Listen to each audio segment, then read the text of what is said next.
Nitika Jain. Welcome to my YouTube channel Adhigam Hub. कैसे हैं guys आप लोग?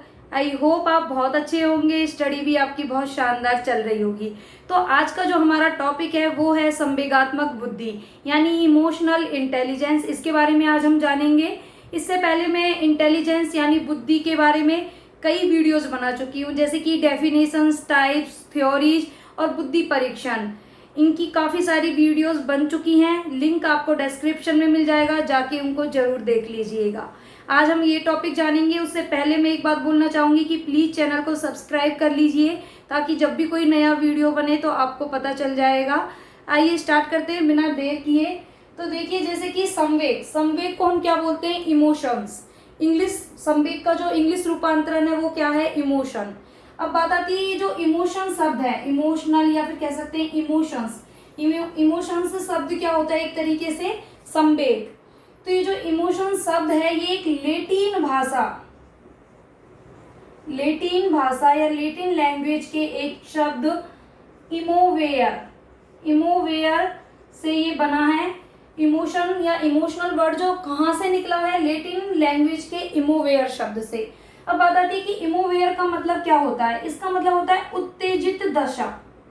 उत्तेजित दशा यानी जो संवेगात्मक बुद्धि है वो व्यक्ति की उत्तेजित दशा को दर्शाती है। किसको? व्यक्ति की उत्तेजित दशा के बारे में बताती है। इमोशन क्या होते हैं? संवेग होते हैं एक तरीके से।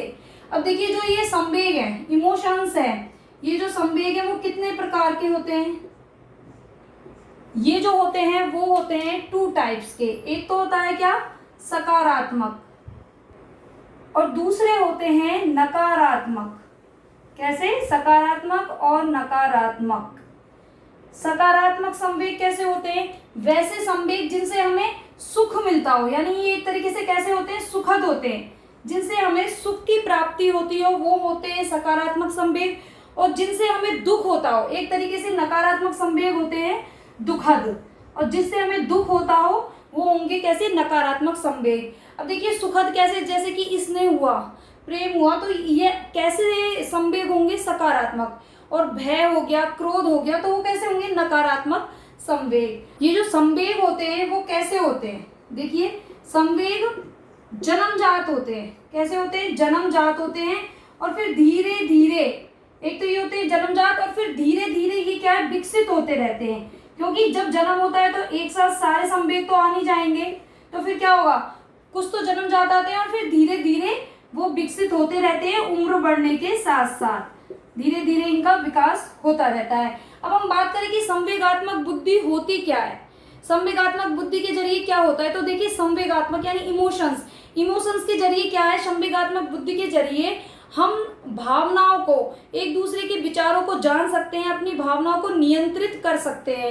यानी परिभाषा के तौर पे हम कह सकते हैं कि संवेगात्मक बुद्धि क्या होती है? यानी एक दूसरे के, इसका अर्थ हम कह सकते हैं कि एक दूसरे की भावनाओं या फिर कह सकते हैं इच्छाओं या विचारों को जानना, वे समझना और उन पर नियंत्रण करना, वे उन्हीं के अनुरूप व्यवहार करना। वे संवेगों के अनुरूप व्यवहार करना। संवेगों के अनुरूप व्यवहार करना यानी एक तरीके से इसका अर्थ, डेफिनेशन क्या हुई कि एक दूसरे की भावनाओं को, एक दूसरे की इच्छा और जो विचार है उनको समझना और जानना, और फिर एक तरीके से जो अपने विचार भावनाएं उन पे नियंत्रण करना, वो किसके जरिए होता है? संवेगात्मक बुद्धि के द्वारा। और संवेगों के अनुरूप व्यवहार करना क्या कहलाता है? संवेगात्मक बुद्धि। संवेगात्मक बुद्धि ये जो शब्द है, इमोशनल इंटेलिजेंस, संवेगात्मक बुद्धि जो शब्द है, इसका सर्वप्रथम प्रयोग किसने किया? संवेगात्मक बुद्धि, इसका सर्वप्रथम प्रयोग किसने किया? तो ये जो शब्द है इसका प्रयोग किया गया कब? 1990 में, 1990 1990 में, और किसके द्वारा किया गया? जॉन मेयर और पीटर सैलोवी। पीटर सैलोवी और जॉन मेयर के द्वारा संवेगात्मक बुद्धि का 1990 में प्रयोग किया गया। और 1995 में एक मनोवैज्ञानिक थे, डेनियल गोलमैन। इनकी वजह से वर्तमान में भी हम कह सकते हैं कि इनकी वजह से वर्तमान में जो संवेगात्मक बुद्धि है वो काफी प्रख्यात रहा, कह सकते हैं कि काफी प्रसिद्ध रहा। क्यों? क्योंकि डेनियल गोलमैन ने 1995 में एक पुस्तक लिखी थी कि संवेगात्मक बुद्धि बुद्धि लब्धि से महत्वपूर्ण क्यों? बुद्धि लब्धि से महत्वपूर्ण क्यों? ये इनकी पुस्तक का नाम था, जिसे हम कह सकते हैं कि emotional intelligence, why it can be better than intelligence quotients. यानी जो संवेगात्मक बुद्धि है वो बुद्धि लब्धि से महत्वपूर्ण क्यों। इनकी एक ये पुस्तक आई थी। इसके अलावा इनकी एक और बुक आई थी जिसका नाम था वर्क विद इमोशनल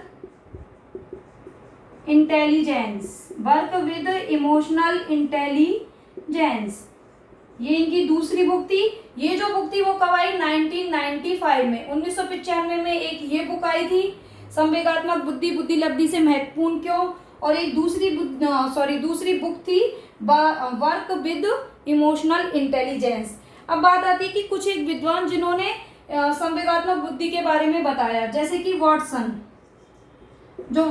थे, उन्होंने कहा कि बच्चे में जो नवजात होता है कि नवजात शिशु में सिर्फ 3 प्रकार के संवेग होते हैं, भय, क्रोध और स्नेह। भय, क्रोध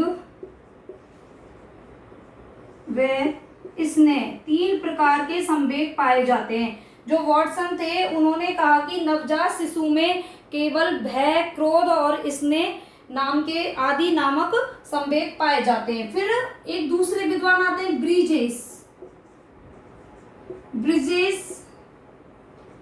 ब्रिजेस का मानना था कि जो बच्चे का जब जन्म होता है तो उसमें सिर्फ खाली उत्तेजना नामक संवेग होता है और 2 साल तक सभी प्रकार के संवेग विकसित हो चुके होते हैं। कि जन्म के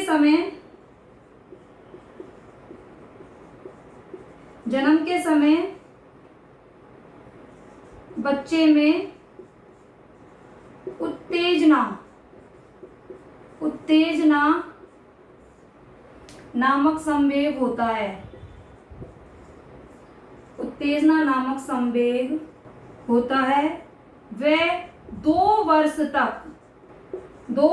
तक सभी संवेग विकसित हो जाते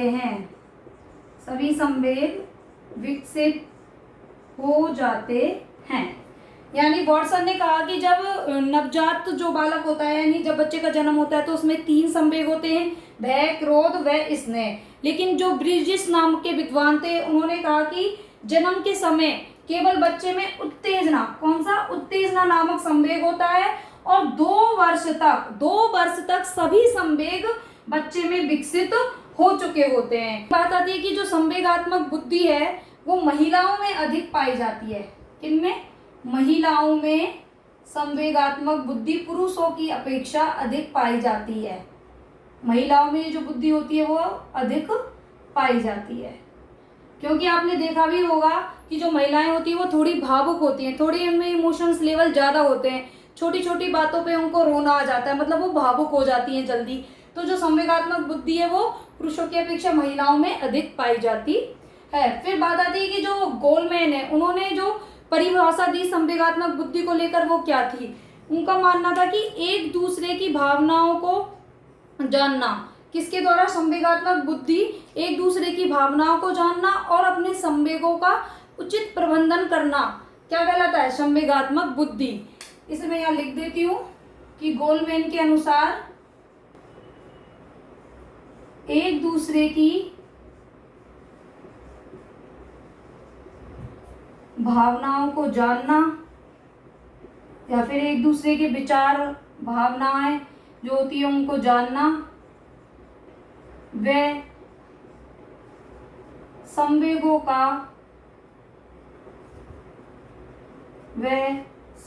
का उचित प्रबंधन करना, उचित प्रबंधन करना,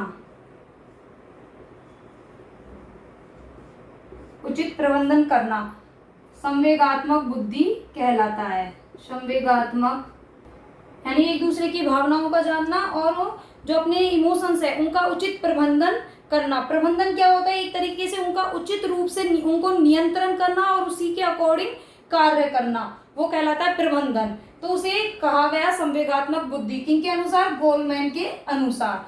अब गोलमैन ने जो ये संवेगात्मक बुद्धि है इसका सूत्र भी किसने दिया? गोलमैन ने, इन्होंने संवेगात्मक बुद्धि यानी इमोशनल इंटेलिजेंस EI बराबर में इमोशनल एज बट्टे क्रोनोलॉजिकल एज गुना में 100 यानी संवेगात्मक आयु बट्टे में वास्तविक आयु गुना में 100। संवेगात्मक आयु बट्टे में वास्तविक आयु गुना में 100। ये इन्होंने इमोशनल इंटेलिजेंस यानी संवेगात्मक बुद्धि का सूत्र बताया।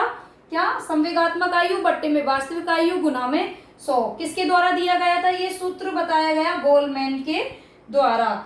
अब हम देखेंगे कि मान के चलिए किसी बच्चे की संवेगात्मक आयु है 15 वर्ष और उसकी वास्तविक आयु है 10 वर्ष। वास्तविक आयु है कितनी? 10 वर्ष। तो उसकी संवेगात्मक बुद्धि कितनी होगी? तो उसका इमोशनल इंटेलिजेंस क्या होगा? तो यहाँ पर हम सूत्र लगा देंगे अपना। इमोशनल इंटेलिजेंस यानी संवेगात्मक बुद्धि बराबर में 15 बट्टे में 10 गुना में 100 और ये कितना आ जाएगा? 150। तो उस बच्चे की जो संवेगात्मक बुद्धि होगी वो कितनी होगी? 150 उसकी संवेगात्मक बुद्धि होगी। अब हम देखेंगे कि जो ये संवेगात्मक बुद्धि है उसके मॉडल्स। संवेगात्मक बुद्धि के जो मॉडल हैं उनमें वो 3 प्रकार के मॉडल हैं। एक तो है ट्रेट मॉडल, एक है एबिलिटी मॉडल और एक है मिक्स्ड मॉडल, यानी उन दोनों को मिला के। तो सबसे पहले देखेंगे एबिलिटी मॉडल। एबिलिटी जो मॉडल है उसके प्रवर्तक कौन है? जॉन मेयर और पीटर सैलोवी, जिन्होंने 1990 में संवेगात्मक बुद्धि शब्द का प्रयोग किया था। उन्हीं का ही मॉडल है एबिलिटी मॉडल। और जो जॉन मेयर और पीटर सैलोवी थे उनका मानना था कि जो संवेगात्मक बुद्धि वो होती है जिसमें हम दूसरों की भावनाओं को जाने और समझे। इस तरह का उन्होंने एबिलिटी मॉडल दिया कि इसमें एबिलिटी मॉडल के जरिए क्या है कि हम दूसरे की इच्छाएं, भावनाएं, मतलब उनके थॉट प्रोसेस क्या है उनके बारे में हम जाने और उनका समझे कि वो किस तरीके से सोचते हैं, उनकी क्या विचार है, उनके क्या व्यूज है, उनके बारे में जानना। फिर सेकंड आता है ट्रेट मॉडल। जो ट्रेट मॉडल है इसके प्रवर्तक है केबी पैट्रियस के। ये जो ट्रेट मॉडल है इसमें बताया गया कि स्वयं की भावनाओं को जानना और उनका उचित प्रबंधन करना, यानी एबिलिटी मॉडल में दूसरे की भावनाओं को जानना और समझना, और ट्रेट मॉडल में क्या था? स्वयं की भावनाओं को जानना और समझना और उनका उचित प्रबंधन करना। प्रबंधन मैंने अभी भी बताया, थोड़ी देर पहले बताया था। प्रबंधन यानी उसके अनुरूप, यानी अपने संवेगों को नियंत्रण करना और उसके अनुरूप कार्य करना। फिर आता है मिक्स्ड मॉडल। ये जो मिक्स मॉडल है ये दिया डैनियल गोलमैन ने, जिन्होंने EI यानी इमोशनल इंटेलिजेंस का सूत्र दिया था। इन्होंने कौन सा मॉडल दिया? Mix model. ये जो मिक्स मॉडल था इसमें एबिलिटी मॉडल और ट्रेट मॉडल दोनों मॉडल्स की विशेषताएं थी। इनका मानना था कि अपनी और दूसरों की भावनाओं को जानना, समझना और फिर उसके अनुरूप उचित प्रबंधन करना ही क्या है? मिक्स्ड मॉडल यानी संवेगात्मक बुद्धि। इस तरीके से 3 तरीके के मॉडल बताए गए, एबिलिटी, ट्रेट मॉडल और मिक्स्ड मॉडल। डेनियल गोलमैन ने बुद्धि के कुछ घटक बताए, यानी गोलमैन ने जो बुद्धि के घटक बताए वो इस प्रकार हैं, जिनमें फर्स्ट आता है आत्म जागरूकता, फिर आत्म प्रबंधन, आत्म अभिप्रेरणा, परानुभूति और सामाजिक कौशल। अब हम देखेंगे कि फर्स्ट जो है आत्म जागरूकता की, जो गोलमैन है उन्होंने बुद्धि के जो घटक बताए, संवेगात्मक बुद्धि के, सॉरी यहाँ पे संवेगात्मक लिख लीजिए, संवेगात्मक बुद्धि के जो घटक बताए उनमें जो फर्स्ट आता है आत्म जागरूकता। इसे देखेंगे कि आत्म जागरूकता क्या होता है, यानी स्वयं की भावनाओं को जानना और समझना होता है आत्म जागरूकता। स्वयं की भावनाओं को जानना व समझना, जानना और समझना क्या कहलाएगा, आत्म जागरूकता।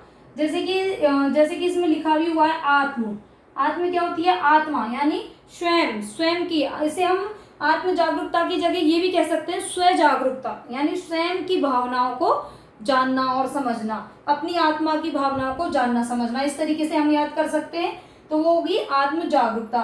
फिर आता है आत्म प्रबंधन, कि आत्म प्रबंधन क्या होगा, यानी जो स्वयं के संवेग हैं उनको नियंत्रित करना, स्वयं के संवेगों को नियंत्रित करना, यानी जो खुद के इमोशंस हैं उनको कंट्रोल करना, नियंत्रित करना, क्या कहलाएगा, आत्म प्रबंधन।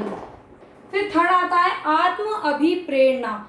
आत्म अभिप्रेरणा क्या होता है, यानी स्वयं से प्रेरित, यानी कुछ इमोशंस, कुछ संवेग ऐसे होते हैं जो स्वयं से प्रेरित होते रहते हैं, खुद से स्व प्रेरित होते रहते हैं, तो ऐसे संवेगों का उचित उपयोग करना, यानी स्व प्रेरित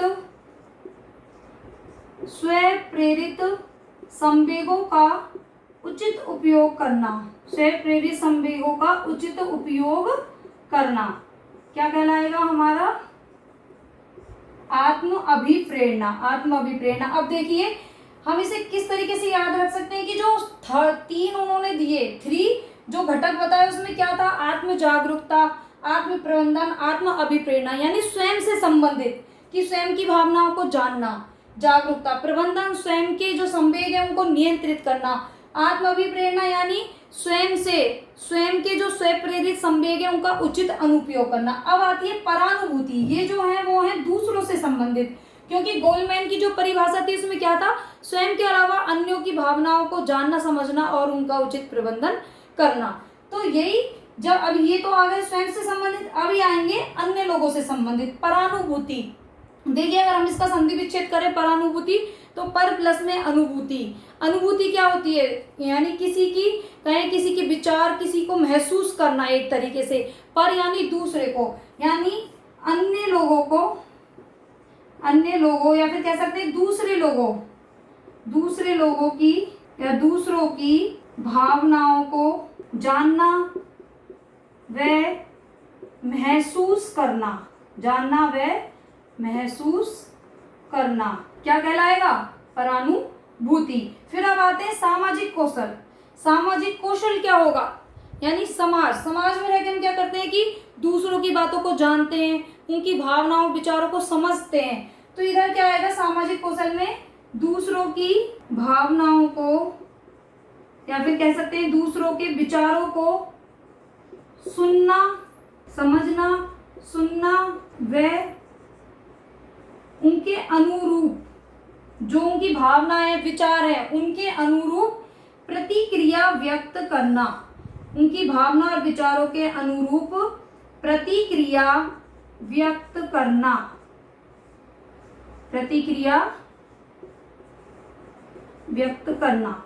देखिए परानुभूति यानी दूसरे की भावनाओं को जानना समझना। सामाजिक कौशल क्या होगा, जब भी हम समाज में रहते हैं तो ये नहीं कि अपनी अपनी बात सुनाएंगे, दूसरों की भी हम भावनाओं को जानेंगे, उनके विचारों को सुनेंगे और फिर उनके अनुरूप अपनी प्रतिक्रिया व्यक्त करना। पहले लोगों को समझना, फिर उनके अनुरूप अपनी प्रतिक्रिया व्यक्त करना, यानी उनके अकॉर्डिंग रिएक्ट करना, क्या कहलाएगा, सामाजिक कौशल। तो इस तरीके से गोलमैन ने संवेगात्मक बुद्धि के 5 घटक बताए, आत्म जागरूकता, आत्म प्रबंधन, आत्म अभिप्रेरणा, परानुभूति और सामाजिक कौशल। अब हम देखेंगे कि जो संवेगात्मक बुद्धि है उसकी क्या उपयोगिता है, यानी वो किस तरीके से उपयोग में आती है। इससे पहले एक शॉर्ट रिवीजन कर लेंगे कि 1990 में गोलमैन ने वो जॉन मेयर और पीटर सेलोबी उन्होंने 1990 में संवेगात्मक बुद्धि शब्द का प्रयोग किया। 1995 में गोलमैन की 2 बुक आई थी, जिसमें फर्स्ट थी जो इम्पोर्टेंट थी वो कौन सी थी, जो 95 में आई, संवेगात्मक बुद्धि लब्धि से महत्वपूर्ण क्यों। और जो गोलमैन ने थे उन्होंने 5 तरीके के घटक बताए, 3 तरीके के हमने मॉडल्स पढ़े, ट्रैट मॉडल, एबिलिटी मॉडल और मिक्स्ड मॉडल। अब हम जानेंगे कि जो संवेगात्मक बुद्धि है उसकी क्या उपयोगिता है, उसका किस तरीके से उपयोग होता है। तो संवेगात्मक बुद्धि की उपयोगिता में जो फर्स्ट आता है वो है सफलता दिलाने में भूमिका, यानी विद्यार्थियों को अपने जीवन में सफलता दिलाने में जो संवेगात्मक बुद्धि है उसका इम्पोर्टेंट रोल होता है। क्योंकि संवेग एक देखिए, अगर मेंटली या इमोशनली अगर व्यक्ति कहे कि सही नहीं होगा, अच्छे से उसके इमोशंस वर्क नहीं कर रहे हैं, वो खुश नहीं है, तो उसे वो कैसे सफलता प्राप्त करेगा। तो इसलिए इमोशंस का, संवेगात्मक बुद्धि का भी महत्वपूर्ण रोल होता है हमें सफलता दिलाने में। फिर सेकंड आता है संवेगों का उचित प्रबंधन। संवेगों का उचित प्रबंधन कैसे, कि जो अपने इमोशंस है, जो एक बच्चे के संवेग है उनको उचित रूप से उन पर नियंत्रण करे। अगर बच्चा अपने संवेगों पे, मान के चलिए उसे क्रोध आ रहा है, लेकिन उस टाइम वो अपने इमोशंस पे कंट्रोल कर लेता है, तो वो एक अच्छे तरीके से कार्य कर पाएगा और एक अच्छा रिजल्ट भी उसे मिलेगा। तो इसलिए संवेगों का उचित प्रबंधन क्या है, एक तरीके से अपने संवेगों के ऊपर अच्छे से नियंत्रण करना बहुत जरूरी है, और वो किसके द्वारा होता है, संवेगात्मक बुद्धि के द्वारा। फिर आता है कि सुखद परिस्थितियों के मार्गदर्शिका के रूप में जो संवेगात्मक बुद्धि है वो सुखद परिस्थिति, जैसे कि हमने आगे भी पढ़ा था कि जो संवेगात्मक बुद्धि वो 2 तरीके की होती है, सकारात्मक और नकारात्मक। तो जो सुखद परिस्थिति है, यानी किस तरीके से हम अपने इमोशंस को कंट्रोल करके एक सुखमय स्थिति, यानी इस तरीके से हम आगे बढ़े कि हम जो सकारात्मक वाले इमोशंस हैं उनको अच्छे से इंक्रीज करें। तो वो जो सुखद परिस्थिति है उनके लिए एक तरीके से ये मार्गदर्शन का कार्य करती है। फिर आती है जीवन को शांति प्रिय बनाने में। अगर मान के चलिए कि जो संवेगात्मक बुद्धि है, आपका इमोशन लेवल, किसी ने कुछ कहानी और मतलब आप एकदम में भड़क उठे हो, तो क्या होगा, जीवन आपका शांति प्रिय होगा नहीं। अगर हम हमारे इमोशंस को कंट्रोल कर सकते हैं, दूसरे की भावनाओं को समझे, क्योंकि संवेगात्मक बुद्धि क्या है, खुद की विचारों को समझना, दूसरे के विचारों को समझना, उन पर नियंत्रण करना। अगर ये सब हम कर पाते हैं तो क्या है, हमारा जीवन कैसा होगा, शांति प्रिय होगा, सुखद होगा एक तरीके से। फिर आता है सफलता की भविष्यवाणी के रूप में। जो संवेगात्मक बुद्धि है, यानी हमारा जो इमोशनल इंटेलिजेंस का जो लेवल है, उससे पता लगाया जा सकता है कि हम अपने भविष्य में कितने ज्यादा सफल होने वाले हैं, कितनी हमें सफलता हासिल होगी। वो आपका जो इमोशनल का लेवल है, इमोशनल इंटेलिजेंस कितना अच्छा है, कितना प्रखर है, उसके हिसाब से एक तरीके से यहाँ पर भविष्यवाणी भी की जा सकती है कि बालक को आगे जाके कितनी सफलता मिलने वाली है। फिर आता है समाज में अपना स्थान बनाने में। देखिए इसमें यह है कि खाली खुद के भावनाओं को समझना ही जरूरी नहीं है, दूसरे की भावनाओं को समझना जरूरी है। तो सिंपल सी बात है, जब हम अपने अलावा दूसरे की बातों को भी समझेंगे, उन्हें महसूस करेंगे, तो हम समाज में अपना स्थान बनाने में जरूर कामयाब होंगे। तो ये सब ये जो सारी चीजें वो किसके माध्यम से होती है, एक तरीके से संवेगात्मक बुद्धि ये सारे कार्य करने में एक महत्वपूर्ण रोल अदा करती है। और फिर एक तरीके से जो दैनिक जीवन में हम अपने कार्य करते हैं उनमें भी निपुणता पाने के लिए क्या है, संवेगात्मक बुद्धि की बहुत उपयोगिता होती है। अब आगे हम देखेंगे कि जो संवेगात्मक बुद्धि है उसके विकास के लिए क्या क्या किया जा सकता है। अब हम संवेगात्मक बुद्धि के विकास के लिए क्या क्या उपाय कर सकते हैं, क्या क्या प्रयास कर सकते हैं, ताकि बच्चों में जो उनका इमोशनल लेवल है, ताकि उनकी जो संवेगात्मक बुद्धि है उसका विकास हो, उसके बारे में जानेंगे। जिसमें फर्स्ट हमारा आता है कि जो छात्र हैं, बच्चे हैं, उनको नाटक हो गए, वाद विवाद हो गए या अन्य जो भी कार्यक्रम है जहाँ पर बच्चे अपनी खुल के फीलिंग्स को, खुल के अपनी भावनाओं को, यानी आत्म प्रदर्शन वो अच्छे से कर सके, जो अपने एक तरीके से कह सकते हैं उसके अंदर जो उसकी भावनाएं हैं, उसके विचार हैं, उनको बता सके, ऐसे प्लेटफॉर्म्स बच्चों को प्रदान करने चाहिए, बच्चों को ऐसे अवसर प्रदान करने चाहिए ताकि वो अपनी भावनाओं को दूसरों के सामने रख सके। फिर आता है सामाजिक कौशलों का विकास। सामाजिक कौशल, जैसे कि मैंने पहले बताया था, सामाजिक कौशल क्या होता है, जब हम किसी की बात, यानी किसी की मतलब दूसरों की बातों को धैर्य पूर्वक सुनते हैं, उनके एक तरीके से जो एक्सपीरियंस है उनको ग्रहण करते हैं और उसके अनुसार अपने स्किल्स का डेवलपमेंट करते हैं, तो वो होगा हमारा सामाजिक कौशल। इस तरीके से बच्चे भी क्या है, समाज में रहकर भी अपने कौशलों का विकास कर सकते हैं। फिर आती है गलत भावनाओं पर प्रतिबंध लगाना और दूसरे संवेगों का प्रत्यक्षीकरण करना। ऐसे में क्या है, देखिए संवेगात्मक जो बुद्धि वो दो तरीके की होती है, एक तो सकारात्मक और एक होती है नकारात्मक। अब ऐसा तो कोई जरूरी नहीं है कि बच्चा हमेशा पॉजिटिव बना रहे, सकारात्मक ही बना रहे, सब कुछ अच्छा सुखद ही हो, नहीं, उसके अंदर गलत भावनाएं, गलत चीजें, गलत संवेग भी उसके प्रखर हो सकते हैं। तो ऐसे में हमें क्या करना है कि जो गलत भावनाएं उन पर प्रतिबंध लगाएं, और ये नहीं कि उस बच्चे को एकदम रोक दें कि उससे कई बार क्या होता है कि बच्चे की प्रोसेस ही रुक जाती है, उसका डेवलपमेंट पर प्रभाव पड़ता है। तो उसके लिए गलत भावनाओं पर तो प्रतिबंध लगाएं, लेकिन उसे दूसरे संवेगों के साथ प्रत्यक्षीकरण कर दें। प्रत्यक्षीकरण क्या होगा कि अन्य संवेगों की ओर मोड़ दे, मतलब एक तरीके से कह सकते हैं जैसे माइंड डाइवर्ट कर देते हैं, ऐसे इमोशंस को डाइवर्ट कर देना। फिर आता है संवेगात्मक प्रशिक्षण के लिए शोधन विधियों का प्रयोग। अब देखिए शोधन विधि, शोधन क्या होता है, एक वर्ड सुना होगा मार्गंतीकरण, मार्गंतीकरण यानी संवेगात्मक प्रशिक्षण के लिए, यानी इमोशनल इंटेलिजेंस के प्रशिक्षण के लिए जो शोधन विधि यानी मार्गंतीकरण विधियों का प्रयोग करना चाहिए।